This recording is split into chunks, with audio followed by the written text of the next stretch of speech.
Passion is really important. You need to fall in love with a company in the same way that you fall in love with your wife, because you will be very much attached and tied to that company in every single way you can possibly imagine, through up and through down.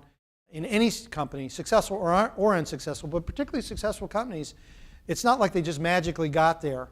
There are some very, very difficult moments that in almost any company that I've seen, even very successful ones, that they've all faced at one point or another. And what drives you through is that passion that you ultimately have for the business. Just to talk about, real quickly, just talk about pattern recognition and what makes great companies. This is more speaking about entrepreneurs and you as an entrepreneur looking to start a company. Number one, first and foremost, passion. We talked about that. You need it to get through the bad stuff that inevitably happens. Secondly, a sense of urgency.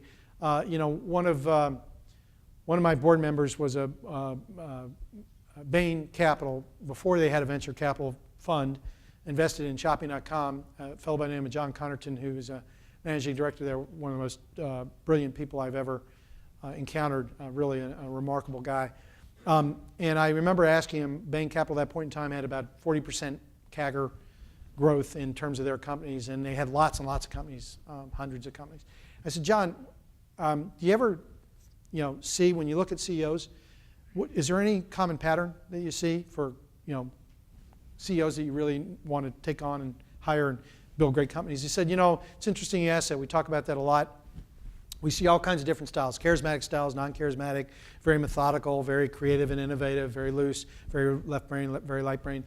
But the one common characteristic of all the CEOs we've ever hired, where the company has become successful, is a sense of urgency. And they seem to be able to inject not just a sense of urgency with themselves, but throughout the entire company. And that comes, I think, from a sense of focus. By the way, if there's a blog post, anybody heard of a fellow by the name of Paul Graham? He runs something called Y Combinator, which is really a special accelerator that's probably the leading accelerator in the United States. I really encourage you to read this if you're at all interested.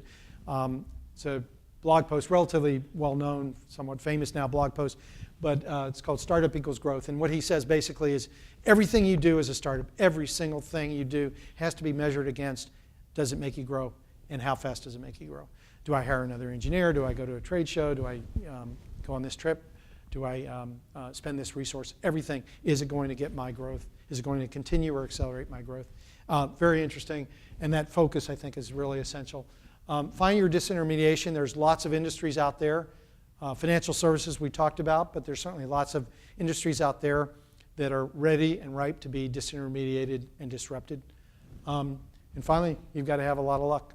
I learned an enormous amount at SOM, in a consulting firm, at MasterCard, that I carried with me, both in terms of not just of what to do, but what not to do. That was incredibly helpful, I think, in running a startup that became something bigger, running a high-growth company. So I think it's entirely okay to, if you feel you're not ready at this moment in time to be an entrepreneur, because being an entrepreneur is very, very difficult. To think about it in the context of what kind of skill sets, what kind of experience, what kind of knowledge can I gain that will make me a better entrepreneur, and then ultimately head in that direction. I think that's absolutely, certainly, it's the path I follow, but it's absolutely a great path. The only caveat to that I will highlight is it doesn't get any less risky. It only gets more so. As you grow older, as you take on more obligations, whether it's marriage, kids, debt, mortgage, whatever it may be, it doesn't get less risky. So there's always that balance, right?